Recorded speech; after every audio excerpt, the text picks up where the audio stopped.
তো বন্ধুরা, তোমরা দেখতে পাচ্ছ আমার হাতে Redmi Note 7 রয়েছে, ব্যাটারি 4000। তো চলো খোলা যাক। তো খুলে দেখা যাচ্ছে প্রথমে একটা স্ক্রিন কভারের মধ্যে রয়েছে। তো স্ক্রিন কভারটা প্লাস্টিকের পলিথন কভার দিয়ে তৈরি।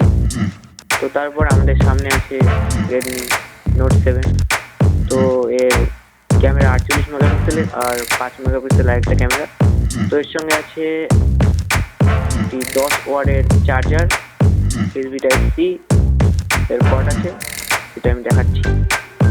তো এটা এখনো ভারতে লঞ্চ হয়নি, তাই এরকম পিন। ভারতে লঞ্চ হলে সেটা ভারতের পিনের মতনই হবে। আর এটা USB-C Type-C পোর্ট। আর তোমরা দেখতেই পাচ্ছ এর কোয়ালিটিটা খুবই ভালো কোয়ালিটি। তো এরপরে আমরা ফোনের দিকে একটু নজর চাই। তো ফোনটা তোমরা দেখতেই পাচ্ছ, ফোনটার লুক খুবই সুন্দর দেখতে। তো খুবই লাইট। তো তোমরা দেখতে পাচ্ছ ফোনটির কালার রয়্যাল ব্লু, খুবই মজবুত। পেছনে খুবই মজবুত স্ক্রিন গ্লাস লাগানো আছে। এর সঙ্গে আছে তো খুব পাওয়ারফুল ফ্ল্যাশ আছে এবং মেটাল বডি তোমরা দেখতে পাচ্ছ।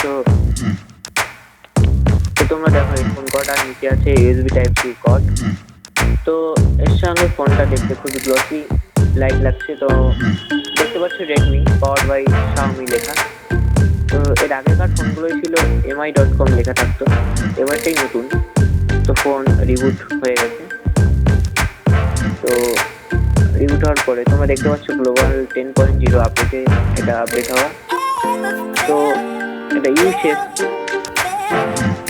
স্ক্রিন এটা দেওয়া হয়েছে। এটা রেডমির প্রথম ইউ-শেপ ফোন। তো এর ওভারঅল পারফরমেন্স দেখতে গেলে খুবই ভালো এই ফোনটা, এবং এর দামও বাজেটের মধ্যে পড়ে। আর ক্যামেরার কথা তো কিছু বলারই নেই, অবিশ্বাস্য ক্যামেরা এর। তো আশা করা যাচ্ছে ভারতে এর দাম পড়বে 3GB ভেরিয়েন্টের দাম পড়বে 9999 টাকা, এবং 4GB ভেরিয়েন্টের দাম পড়তে পারে 12999 টাকা, এবং 6GB ভেরিয়েন্টের দাম পড়তে পারে 13999 টাকা। তো তোমরা দেখো ফোনটা দামের মধ্যে তোমরা কিনতেই পারো। গ্লোবাল 10.0 আপডেট রয়েছে এতে, লেটেস্ট আপডেট।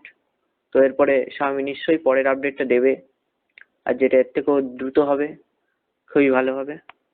তো ভিডিওটা ভালো লাগলে তোমরা নিশ্চয়ই ভিডিওটা লাইক করো, শেয়ার করো। যারা ফোনটার ব্যাপারে এখনো জানে না তাদের ফোনটার ব্যাপারে জানিয়ে দাও। তো thanks for watching my video.